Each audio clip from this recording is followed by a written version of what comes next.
Today is the day na celebrate namin yung 70th birthday ng aking father-in-law. So, yung birthday niya is July 18, which was Friday. So, since trabaho lahat, sinelebrate namin ng Sabado.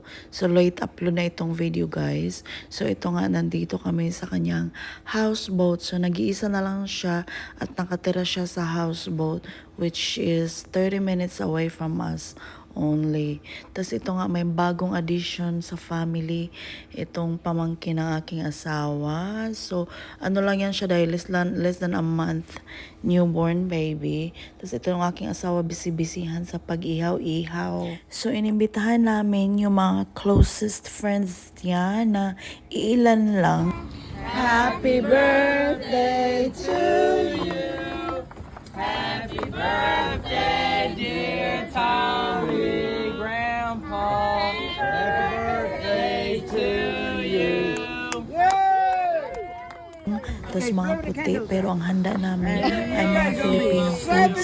Dahil gusto naman talaga nila ang mga Filipino foods, guys. At tuwing may okasyon or may handaan dito sa kanyang houseboat, ako lagi ang nagluluto. At ang niluluto ko, kung ano yung mga kinikrave ko, di ba?